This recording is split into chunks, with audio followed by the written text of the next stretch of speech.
E agora que as boas-vindas estão dadas, vamos então avançar para este dia de conferência. Vamos para a nossa primeira palestra com um nome, ou melhor, uma questão sui generis. Estará o mundo ao contrário. Vamos falar um pouco das tensões geopolíticas a que temos assistido, o impacto que elas têm não só no continente, mas também a nível nacional.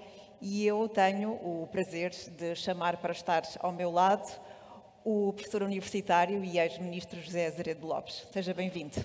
Professor, já que a nossa palestra tem uma pergunta como título, aquilo que lhe pergunto é se também concorda que o mundo efetivamente está ao contrário.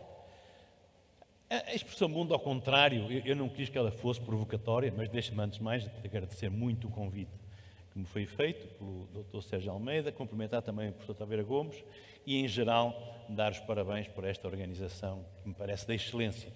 E tenho muito gosto em que uma escola da minha casa esteja também associada a isto, é também um gosto e foi através deles que eu também chego aqui. Cumprimento também todos os presentes e nem de propósito, estamos a falar de saúde e acho que também podemos falar, antes de falar da saúde individual, podemos falar da sociedade internacional e do seu estado de saúde. E, portanto, o mundo ao contrário corresponde a uma ideia que tem, aliás, sido muito trabalhada, a ideia de que desde há 20, 25 anos estamos a viver numa crise permanente e estamos a ver fenómenos e factos que se vão acumulando e alguns continuam a achar que, no fundo, vai tudo correr bem, como se dizia no tempo da Covid, lembram-se? Íamos todos ficar melhores e foi o que se viu. Não ficamos melhores coisa nenhuma, acho que, aliás, ficamos bastante piores, nomeadamente da cabeça. Mas nós temos aqui duas hipóteses, Rita. Se o mundo está ao contrário, nós podemos persistir na ideia de que não está e então resta-nos fazer o pino e continuamos a ver tudo como achamos que devia estar. Como fazer o pino mais do que 5 minutos não me parece grande exercício, eu pelo menos não consigo sequer 1 minuto, portanto, quanto mais 5. Eu acho que a nossa obrigação é procurarmos perceber o que é que está a acontecer. E o que está a acontecer não é necessariamente tudo negativo, embora também deva dizer logo ao início duas coisas. A primeira é que, gostando muito até pessoalmente do cardeal Américo Aguiar, quando ele diz que o futuro vai ser melhor, eu acho que já não é sequer uma questão de fé, é uma questão de fezada, parece-me, e pronto, já tive ocasião de o dizer, e aquela repetição que nós temos sistemática, vai tudo correr bem, vai tudo, às vezes não vai necessariamente correr bem, e na história da humanidade já tivemos ocasiões em que não só não correu bem, como correu muito mal. Ora bem, partindo desta premissa, eu aliás tinha trazido, não sabia se havia PowerPoint ou não, só trazia um slide, que era uma cebola, e uma cebola que eu acho que descreve bem o que é o nosso mundo. Porquê? Porque o nosso mundo foi desenhado com base em camadas, e essas camadas foram protegendo o nosso modo de vida, foram protegendo, por exemplo, a inexistência de uma guerra global, como aquela que aconteceu 2 vezes no século passado, e nós esquecemos sempre de coisas básicas. No século passado, só nas 2 guerras mundiais, morreram mais de 100 milhões de pessoas. 100 milhões. Não é 100 mil, não é 10 mil, morreram mais de 100 milhões de pessoas. E, portanto, o nosso mundo, que nós, aliás, não vimos a ser formado, nenhum de nós tem essa idade, o nosso mundo foi construído com base em camadas de proteção. A primeira camada de proteção, e é essa a primeira camada da cebola que está a colapsar, era a institucionalização do mundo. Criamos as Nações Unidas, criamos organizações internacionais, criamos mecanismos chamados multilaterais, em que, por exemplo, a gestão da paz e da guerra ia ser transferida para outro órgão, que era o Conselho de Segurança. Ora, nós hoje o que é que vemos? Vemos as Nações Unidas em pré-colapso, vemos, e pelo estrangulamento financeiro, desde logo, que está a ser feito à organização, e também pela circunstância de não conseguirmos decidir em conjunto questões tão fundamentais como a manutenção da paz e a segurança internacionais, vemos outras instituições a serem literalmente assassinadas. Uma delas, ouvimos aqui o seu representante, a OMS está na mira de vários Estados. Eu vou ter a delicadeza de não falar muito dos Estados que estão a assassinar, porque, enfim, não vale a pena estar aqui a fazer muitas identificações, mas é fácil de ver quem é que quer destruir a OMS, é fácil de ver quem é que destruiu a Organização Mundial do Comércio. Nós esquecemos de uma coisa muito simples. Para funcionarmos no nosso mundo, nós precisamos, por exemplo, que o comércio flua razoavelmente. Que haja trocas, que haja gestão de conflitos. A OMC, por exemplo, não consegue estabelecer a sua estrutura arbitral e de resolução de conflitos há mais de 7 anos. Portanto, isto significa que voltamos muito fortemente ao unilateralismo, já não acreditamos nas organizações internacionais e na sua vocação, mas não pensemos que é só no plano muito global, Nova Iorque, que é sempre longe. Mesmo a nossa União Europeia está a passar por um período que não é seguramente dos mais favoráveis, onde sistematicamente vamos cravando tabu atrás de tabu. Na União Europeia, nós acreditamos, quando a construímos, que era um instrumento de paz, que era um instrumento de promoção dos direitos das pessoas, que era um instrumento de progresso, que era um instrumento de integração, que era um instrumento de solidariedade, e tudo isso está hoje sob um ataque bastante significativo, havendo, aliás, Estados que eu, sinceramente, já tenho dificuldades em qualificar como democráticos no espaço europeu. E isto é uma revolução mental para nós. Nós continuamos a fingir que sim. E porque é que vamos inventando conceitos, vamos inventando respostas para, no fim do dia, estarmos tranquilos. Uma das respostas foi, bom, era melhor que fossem as tais democracias liberais. Estas são democracias iliberais. Isto traduzindo em miúdos não são democracia coisa nenhuma, só que nós temos que continuar a manter as aparências para a vida ir continuando. Segunda camada que está a ceder muito fortemente, a ideia das alianças. Sim. Nós vivemos habituados, eu pelo menos, aquela ideia, aconteça o que acontecer, temos do outro lado do Atlântico, os nossos amigos, cá estarão. Nós esquecemos às vezes que a Europa não ganha uma guerra há mais de um século. Não ganhamos a Primeira Guerra, porque precisamos dos Estados Unidos para conseguir vencer a Alemanha. Não ganhamos, parece-me óbvio, a Segunda Guerra, porque precisamos dos Estados Unidos para vencer a guerra. Não ganhamos as guerras coloniais. Bom, a única guerra que ganhamos foi o Reino Unido que ganhou as Malvinas. O que, enfim, não é propriamente uma proeza global de que nos possamos orgulhar demasiado. E, portanto, nós fomos acreditando que um valor fundamental das nossas sociedades, a segurança, a proteção, estava garantido ou através dos Estados Unidos ou num plano mais institucional pela NATO. Ora, parece-me que essa camada também foi chão que deu uvas. Eu nem preciso de descrever as reações de hostilidade, de desamor, de desprezo, por vezes, que os nossos amigos vão tendo relativamente a este lado do Atlântico. A NATO, que era também um sustentáculo, também, nós dávamos sempre por adquirido.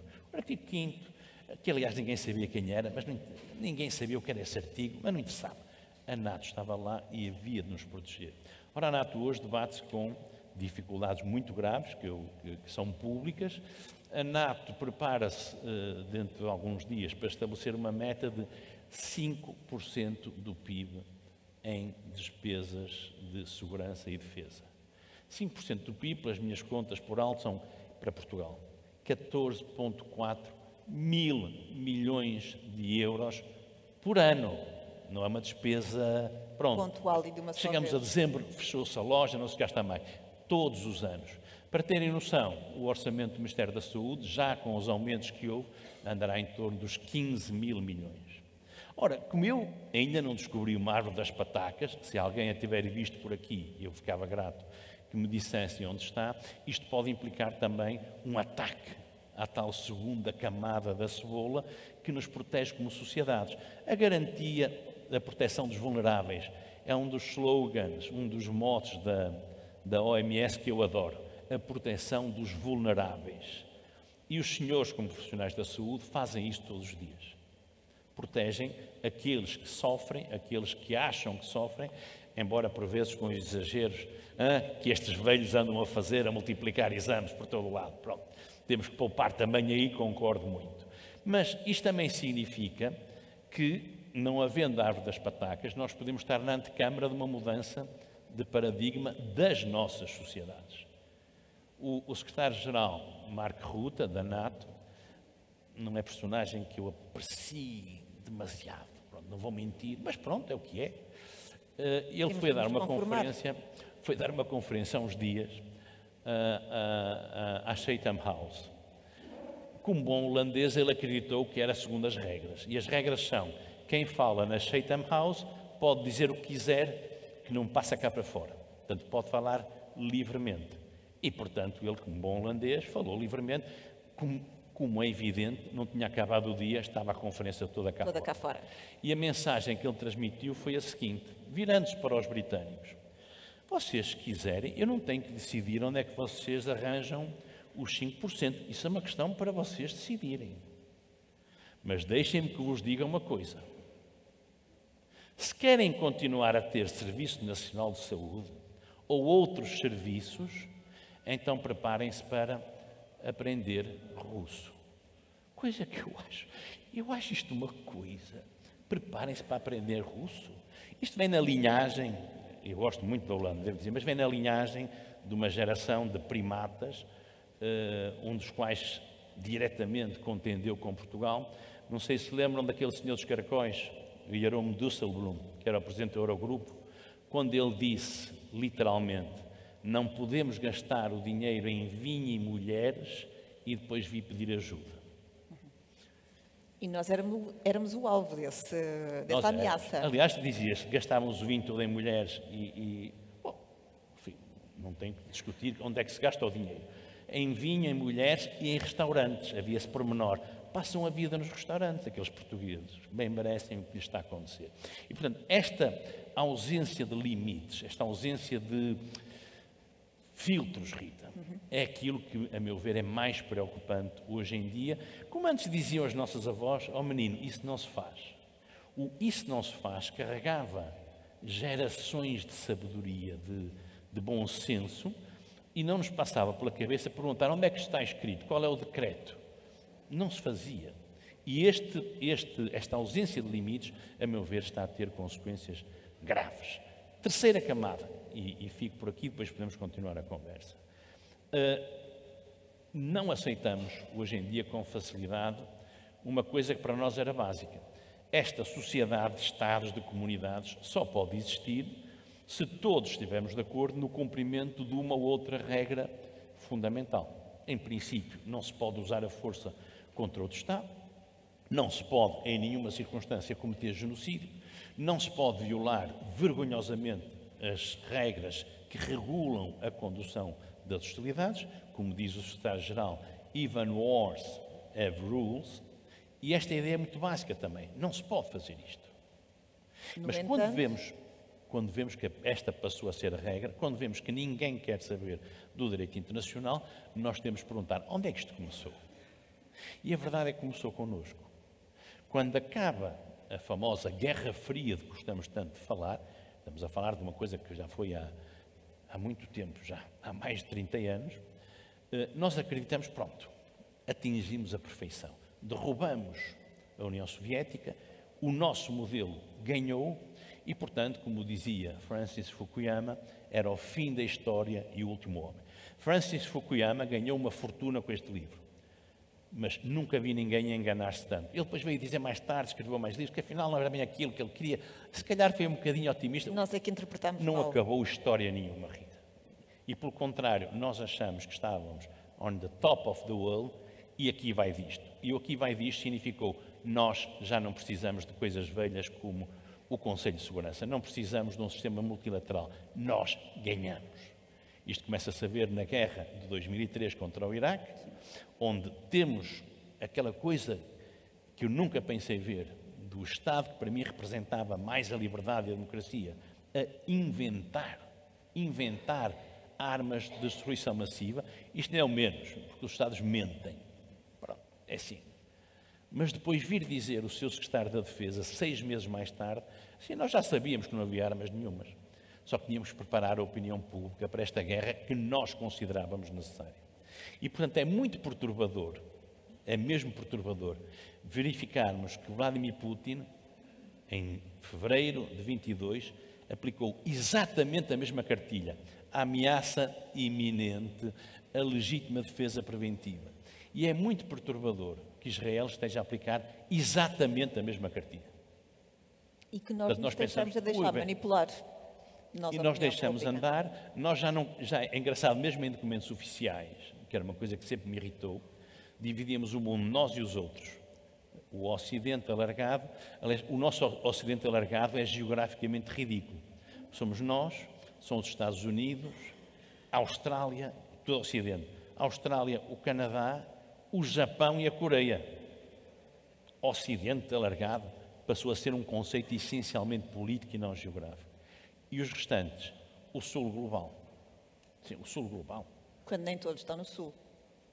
Que não estão todos no Sul, aliás, não é? Portanto, Mas há uma o Sul visão global geográfica muito distorcida. ouça, abrange a África do Sul, abrange os BRICS, arranja qualquer outro que não sejamos nós. E, por exemplo, mesmo nós temos hoje, eu tenho um desporto favorito, que é disparar sobre Trump. Acho piada, pronto. Acho que ele, aliás, é uma fonte permanente de inspiração para... Mas às vezes esquecemos que na sua forma da boca antiga, aquela assim velhinha, Joe Biden aplicou exatamente o mesmo modelo. Nós temos a mania, como Trump é um bocadinho mais... Bom, é o que é. Mais excêntrico, vá. Pronto, deixemos... Estamos no meio de pessoas tão simpáticas, não vale a pena sermos muito queridos. Mas Joe Biden inventa então esta guerra que nós temos, as democracias versus autocracias. O que é um rematado disparate. As relações internacionais não se fazem de guerras entre democracias e autocracias, fazem-se de relações internacionais. E nós próprios, que damos lições sobre as tais democracias contra autocracias, somos capazes de transformar num pária Bin Salman, o líder da Arábia Saudita, depois do assassinato de Khashoggi, aquela coisa horrenda, mas quando precisamos dele por causa da invasão, não digo que fosse de beijo na boca, mas foi pelo menos de abraço forte, e é hoje um aliado sólido, profundamente democrático, como nós sabemos. E, portanto, já que estamos a olhar para o Médio Oriente, e porque desde quinta-feira estamos em suspenso, à espera do que é que vai dar a este mútuo ataque entre Israel e o Irão, e sempre com a ameaça nuclear a pairar, e até porque este também vai ser um dos temas que depois será desenvolvido nesta conferência. Sim. O que é que, olha para este conflito de que forma? O que é que parece que será o próximo passo? Eu não lhe minto, eu acho que Israel usou o pretexto nuclear para concluir, ou no fundo para fechar um ciclo que o primeiro-ministro israelita tinha pré-anunciado logo a 9 de outubro de 2023. Benjamin Netanyahu, 2 dias depois dos ataques horrendos terroristas de 7 de outubro, diz: vamos mudar a face do Médio Oriente. É interessante que ele ontem disse exatamente o mesmo: estamos a mudar a face do Médio Oriente. Ora, o que é que aconteceu entretanto? Bom, só do ponto de vista político, aconteceu o que está a acontecer em Gaza, aconteceu a invasão e o bombardeamento do Líbano e a eliminação de grande parte, a decapitação do Hezbollah, bem como de outros dirigentes libaneses. Aconteceu a óbvia intervenção de Israel para fazer cair Bashir al-Assad, coisa que aliás fez muito bem, mas ao mesmo tempo substituí-lo, ouça, por um personagem que esteve anos a trabalhar com o Daesh, com o Estado Islâmico. Israel neste momento está a financiar massivamente um grupo terrorista ligado ao Daesh em Gaza. Porque o pior inimigo do meu pior inimigo, meu amigo é. Que de resto é algo que já tinha feito, de certa forma, com o Hamas para eliminar a Fatah. Portanto, vai repetindo estratégias. O Hamas, isto não é uma questão de opinião, é um facto, porque há provas disso. O Hamas foi financiado diretamente pelo Qatar com o beneplácito de Benjamin Netanyahu. Entravam malas com 13 milhões de dólares no enclave. Para quê? Justamente por aquilo que a Rita disse, para dividir os palestinianos. E, portanto, esta questão toda é um bocadinho sórdida, para dizer a verdade. Mas se olharmos numa perspectiva mais alta, nós vemos o quê? Vemos 2 coisas muito interessantes. Primeiro, a questão da ameaça nuclear. Não sei se sabem, mas nós neste momento, e desde há muito tempo, temos em permanência 2.000 ogivas nucleares em estado de alerta. Nas 3 dimensões, terra, mar e ar, mar, nomeadamente submarinos nucleares. 2.000 ogivas nucleares. O que, do ponto de vista estatístico, aumenta bastante a probabilidade do erro. Temos depois dados muito interessantes. Nós temos sempre medo de que haja uma guerra em Estados Unidos-Rússia, ou Rússia-Europa. Estejam descansados, para morrermos todos, não precisamos disso. Há um estudo muito interessante que saiu numa revista médica, o ano passado, que analisa qual seria o impacto de uma guerra nuclear entre a Índia e o Paquistão. A Índia e o Paquistão representam juntos mais ou menos 4% do arsenal nuclear global. Com 4% morrem alguns indianos, morrem alguns paquistaneses, e nós bem. Só que não, porque não só morriam por efeito direto do conflito mais ou menos 2 mil milhões de pessoas, 2 mil milhões, como depois tínhamos um número mais ou menos equivalente de pessoas que morreriam pela disrupção de todo o sistema alimentar. Porque imagino que não queiram comer alface radioativa e, portanto, haveria enormes parcelas do globo que ficavam não aproveitáveis e, portanto, morreríamos de fome, ou morreria muita... Nós não morríamos, nós estamos sempre bem, mas morreria muita gente de fome, que se calcula pudesse andar em torno, no total, de 4 a 5 mil milhões. Segundo aspecto muito interessante. Israel invocou, neste caso, contra o Irão, a famosa teoria da iminência. Não é uma iminência de um ataque, é uma iminência de uma iminência, ou uma iminência da irreversibilidade, ou, como também foi invocado, o Irão transferiria a arma nuclear para organizações terroristas.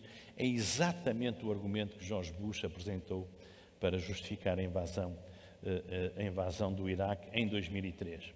Ora, o que é que nós sabemos? O último relatório da inteligência norte-americana aponta, pelo menos, nem que o Irão quisesse e estivesse ativamente a tentar fazer uma bomba nuclear, demoraria aproximadamente 3 anos a conseguir. E, portanto, como aliás ficou imediatamente claro, um dia e meio depois do início das hostilidades, o que Israel quer é realmente redesenhar, do ponto de vista do poder, o Médio Oriente. Ou seja, Israel prepara-se, já é, na minha opinião, para ser a superpotência do Médio Oriente. E em relação aos Estados Unidos, por isso é que é muito interessante o mundo que vivemos, embora não muito otimista, mas é muito interessante, e isto, apesar de tudo, não é mau, é a circunstância que me tem chamado a atenção nos últimos dias de Israel ser provavelmente mais soberano do que quase todos os Estados. Mais soberano no sentido em que toma as decisões, às vezes por bárbaras que sejam, como aquilo que está a fazer em Gaza e que eu não hesito em qualificar como genocídio, tem essa liberdade de não poder ser contrariado. É claro que nós temos sempre o mesmo argumento. Mas os Estados Unidos são decisivos do ponto de vista militar para Israel ter este ascendente na região. É absolutamente verdade. Mas a questão da soberania não se vê por esta dependência. Vê-se pela circunstância de sabermos se sim ou não aquilo que nos alimenta pode interromper o fornecimento de capacidades. E Benjamin Netanyahu testou isto muito profundamente com Biden, trucidou, e agora testou com Trump e trucidou. Não se esqueçam do seguinte: Marco Rubio, quando começaram os ataques contra o Irão, fez sair, ele também tem azar, abre a boca, é logo desmentido, tem tido um azar, ou é Trump ou é Vance. Eu não gostava de estar na posição dele, que não acerta uma, ou pelo menos acerta porque lhe mandam fazer o comunicado e depois é desmentido no dia a seguir. Faz ser um comunicado muito pouco habitual nos Estados Unidos em relação a Israel, dizendo esta é uma ação unilateral, onde quando os Estados Unidos utilizam essa expressão é em sentido crítico, unilateral e tal, e não sei o quê, nós não tivemos nada a ver com isto. Só que com o andar da carruagem, o presidente norte-americano percebe que ou apanha o comboio ou Israel vai continuar e eu parece que fui desautorizado. Então, naturalmente, 10 horas depois, lá estava ele na Truth Social a dizer é o máximo, etc. O pior que há agora é o seguinte, são duas coisas. Primeiro, como sabem, aconteceu agora a reunião do G7. E Donald Trump saiu mais cedo porque convocou uma reunião de urgência do Conselho Nacional de Segurança. Eu quando estas coisas assim muito fora do comum, não é? É logo desconfiado. Fico logo desconfiado. Macron, também para não variar, foi logo para o X dizer o presidente Trump saiu mais cedo porque foi negociar a paz, não sei o quê. Bom, também para não variar, foi imediatamente enxovalhado na mesma rede social por Trump, que diz Macron, para variar, quis parecer inteligente e dar notícias que são totalmente falsas. É uma coisa muito maior. O que é que corre nos mentideiros? E espero profundamente estar enganado. É que pode tratar-se da possibilidade de um ataque nuclear tático por parte de Israel para destruir as capacidades nucleares do Irão. Espero profundamente estar enganado, mas já isso já começa a pairar. E, portanto, isto quer dizer o quê? Isto quer dizer que hoje em dia nós estamos cada vez mais regulados só pelo poder. Quem tiver poder... Nós, aliás, somos muito influenciados por isso, Rita. Nós admiramos quem é eficiente. Nós admiramos quem diz, vou fazer isto e consegue fazer, seja ao Quase nos subalternizamos perante quem nós tem o poder. gostamos muito da eficiência, quem faz isto é porque tem capacidade. E é esta a situação em que nós estamos. Qual é o lado negativo disto? O lado negativo disto é que isto é muito interessante enquanto estivermos na modo de cima. Se passarmos para a modo de baixo, achamos muito menos piada a essas questões da capacidade. E é isso que estamos a testar, por exemplo, em matéria de comércio global. Nós adorávamos a globalização, adorávamos o fim das fronteiras, adorávamos a ideia de um mundo unido por uma economia de mercado, comércio livre. Porquê? Porque nós achávamos que o nosso modelo era tão bom, que iam acontecer duas coisas. Primeiro, íamos estar sempre por cima, com a abertura dos mercados, o grande mercado chinês, que levou a que deixássemos a China entrar na OMC em 2001, primeiro aspecto. E, em segundo lugar, aquela gente, o tal Sul Global, quando visse as maravilhas... Iam ficar rendidos. Eu quero ser como eles. Eu quero ser como um americano, eu quero ser como um português. Pequeno problema, eles não querem ser como nós. E eles estão cada vez mais competentes. Nós cada vez mais dependentes. E nós cada vez mais, nós europeus, pobrezinhos, eu diria que o futuro... Eu gosto muito de uma lição que me deu há muitos anos o professor Adriano Moreira. Assim, tal, o que é que o professor acha, o que é que isto vai ser, não sei o quê. Isso é um Azeredo. Eu estava velhinho. Você não se meta a fazer projeções, nem previsões. Ou se quer fazer previsões, faça para um momento em que já tenha morrido e não haverá ninguém a contrariá-lo. Olha, foi uma lição que eu nunca mais esqueci. Olha, isso é uma lição muito sábia. E é uma excelente lição para partilhar aqui com toda a nossa audiência. Professor, muito obrigada pelas ideias que aqui deixou. Pela vossa paciência e atenção. Eu vou chamar o professor Taveira Gomes e o Sérgio Almeida para individualmente agradecerem também a sua presença. Obrigado. Obrigada. Foi um gosto. Não vai embora já, por favor.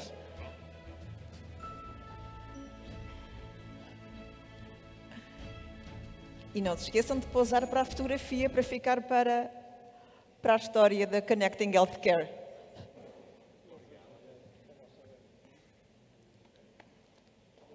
Nós temos um livro leve, aqueles fofinhos para que falam de uma viagem para a felicidade e que é a favor da Ucrânia, ou seja, as receitas das metem para as crianças aprenderem. Perfeito. Muito obrigado. Obrigado mais uma vez. Mais uma salva de palmas, por favor.